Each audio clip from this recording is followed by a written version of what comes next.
आज का पहला प्रश्न है कि निम्नलिखित को उनकी स्थापना के सही कालक्रम में सजाइए, जिसमें रामकृष्ण मिशन, प्रार्थना समाज, थियोसॉफिकल सोसाइटी और सर्वेंट ऑफ इंडिया सोसाइटी। तो इसका सही सुमेलन क्या होगा? फूट के आधार पर चयनित करना है। 1 3 2 4, 2 3 4 1, 3 2 4 1 है, 2 3 1 4। तो इसका सही जो आंसर है कि रामकृष्ण मिशन की स्थापना जो है वो 1897 में हुई। प्रार्थना समाज की स्थापना जो है वो 1867 में हुई। थियोसॉफिकल सोसाइटी की स्थापना जो है वो 1875 में हुई और सर्वेंट ऑफ इंडिया सोसाइटी की स्थापना जो है वो 1905 में।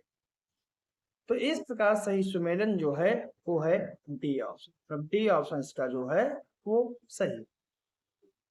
अगला प्रश्न है, निम्नलिखित कथनों पर विचार करें। पाइक वह सैनिक होते थे जो लगान मुक्त भूमि का उपयोग करते थे। और दूसरा है, खंपाती विद्रोह असम में हुआ और कुकी जनजाति का विद्रोह का कारण पोथांग लेना। तो कौन सा कथन जो है सही है? 1 और 2, 2 और 3, 1 और 3 या फिर 1 2 3? तो पहला जो कथन है, पाइक वह सैनिक थे जो लगान मुक्त भूमि का उपयोग करते थे, ये कथन पूर्णतः सही है। खंपाती विद्रोह जो है वो असम में ही हुआ था। अब कुकी जनजाति में जो विद्रोह था, जिसे हम कुकी विद्रोह कहते हैं, ये पोथांग लेना ही इसका मुख्य कारण था। पोथांग का मतलब होता है मुक्त श्रम लेना, मतलब कि श्रम के बदले उन्हें कुछ ना देना, इसे पोथांग कहते थे। तो ये तीसरा कथन भी सही है। तो ये सही जो आंसर है वो डी ऑप्शन इसका सही आंसर। अगला प्रश्न है, भारत में हिंदू कॉलेज की स्थापना 1817 में किसके प्रयासों से हुई? राजा Ram Mohan Roy, David Hare, Alexander डफ या फिर उपरोक्त सभी?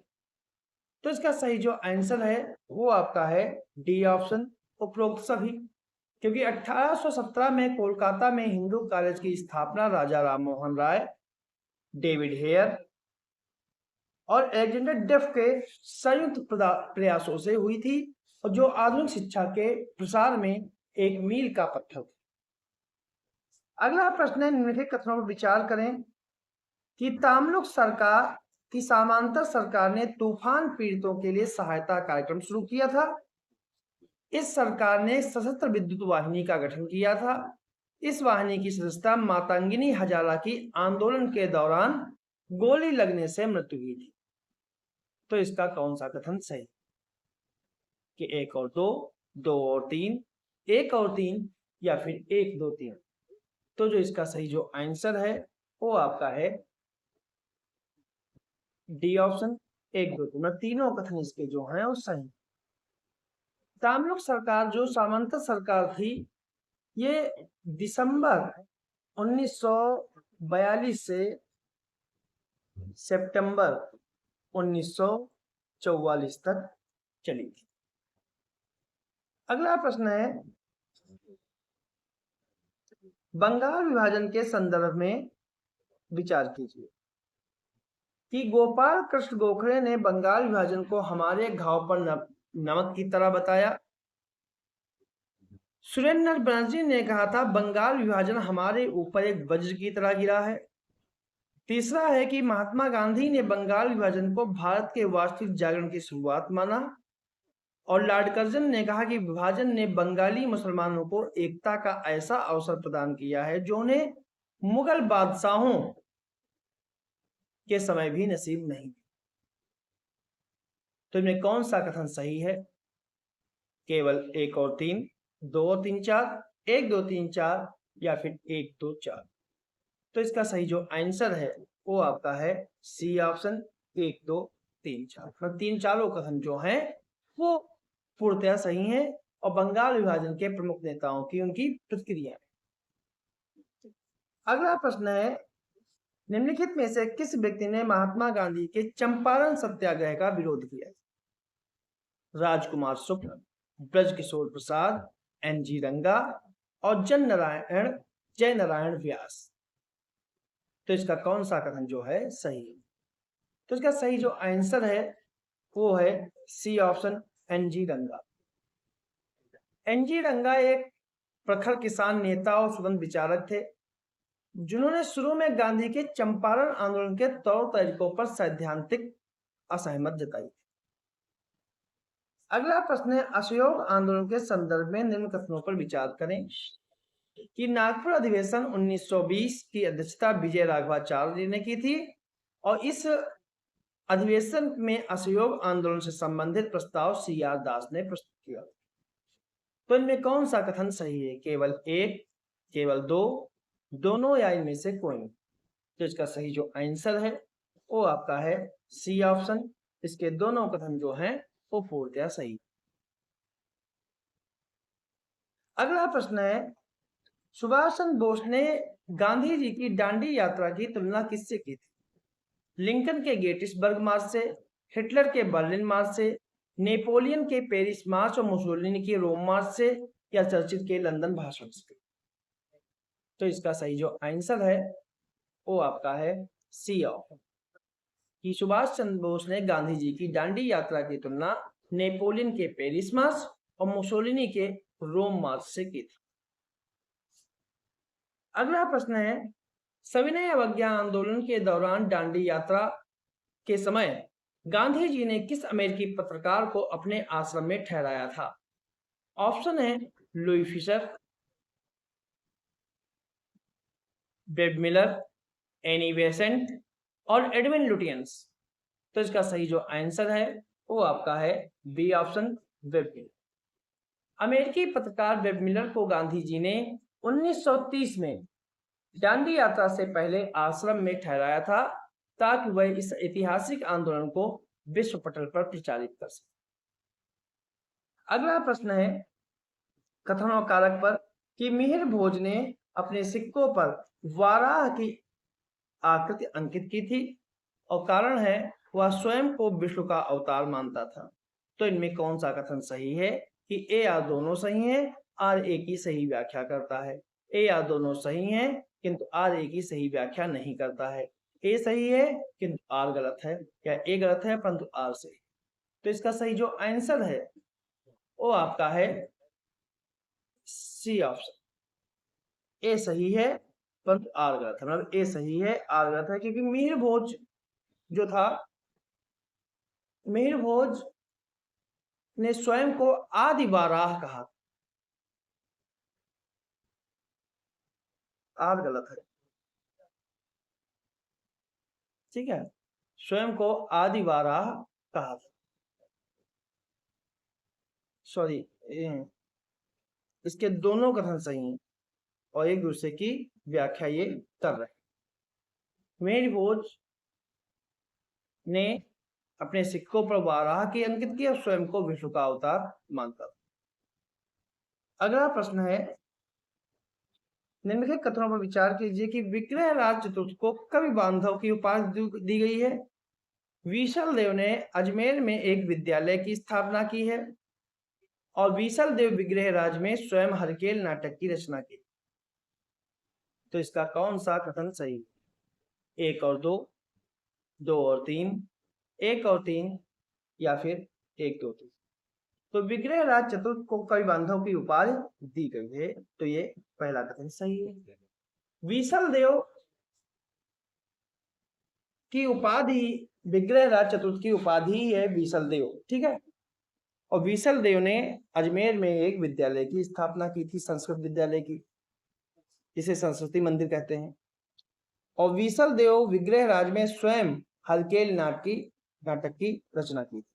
तो इसका तीसरा कथन भी सही है, मतलब कि डी ऑप्शन इसका जो सही है, तीनों कथन सही है। अगला प्रश्न है, युग्मों पर विचार कीजिए कि विद्वान और उनकी कृति, कि धनपाल ने पुस्तक कौन सी लिखी, धनिक ने कौन सी लिखी, धनंजय ने कौन लिखी और भट्ट हलायुध ने कौन सी लिखी? तो इनके उपयुक्त के आधार पर कितने कथन सही हैं? केवल दो, केवल तीन, चार, या फिर केवल एक? तो जो इसका सही जो आंसर है वो आपका है ए ऑप्शन।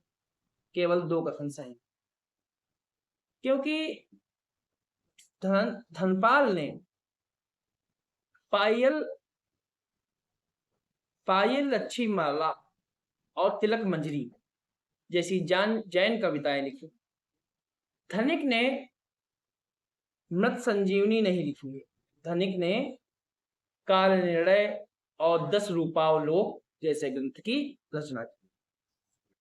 धनंजय ने 10 रूपक की रचना की है और भट्ट हलायुध ने पिंगल छंद शास्त्र पर मृत संजीवनी पुस्तक लिखी। ठीक है, तो इसीलिए पहला और तीसरा सही है, दूसरा और चौथा जो है वो गलत है। अगला प्रश्न है, निम्नलिखित में से कौन सी सामाजिक प्रवृत्ति पूर्व मध्यकाल में उभर कर सामने आई?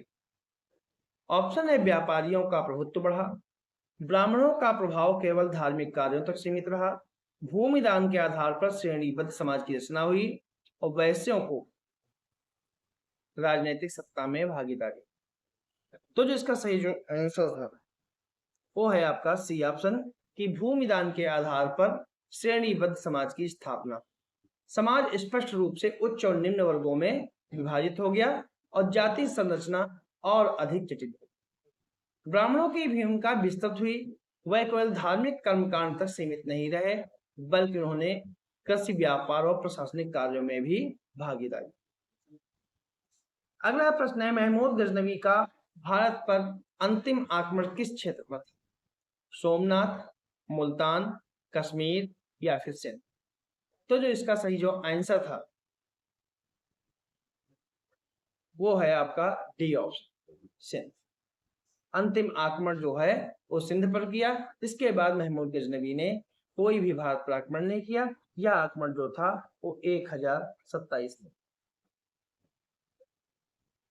अगला प्रश्न है, अलाउद्दीन खिलजी की विजयों के संदर्भ में विचार कीजिए कि रणथंबोर विजय 1300, चित्तौड़ विजय 1303, देवगिरी विजय 1311, वारंगल विजय 1309 में से कितने सही सुमेलित?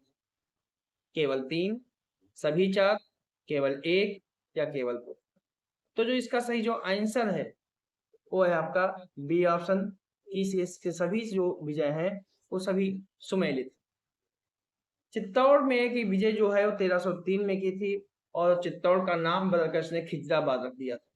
जब देवगिरी पर आक्रमण किया तो देवगिरी का आक्रमण 1311 में किया, उस समय वहां का शासक रामचंद्र था।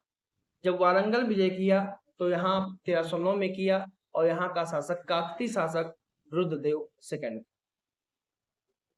तो सही आंसर इसका जो है वो बी ऑप्शन। अगला प्रश्न है, फिरोज तुगलक के संदर्भ में विचार करिए कि उसने जागीर प्रथा को प्रोत्साहित किया, उसने दीवान खैरात के माध्यम से सामाजिक कल्याण को बढ़ावा दिया, उसने सैनिकों और अधिकारियों को वेतन के स्थान पर भूमि प्रदान की और वह पहला सुल्तान था जिसने सिंचाई के लिए नहरों का निर्माण करा। तो कितने सही हैं? केवल 2, केवल 3, सभी 4 या केवल 1? तो जो इसका सही जो आंसर है वो आपका है बी ऑप्शन, केवल 3। इसने जागीरदारी को बढ़ावा दिया था, दीवाने खैरात के माध्यम से सामाजिक कल्याण को बढ़ावा दिया था और पहली बार नहरों की निर्माण जो है वो फिरोज तुगलक ने नहीं बल्कि गयासुद्दीन तुगलक ने बनवाई थी और फिरोज ने इसे केवल आगे बढ़ाया था। इसलिए चौथा कथन जो है गलत है, इसलिए केवल 3 कथन जो हैं वो सही। तो ये थे हमारे आज के कुछ प्रश्न।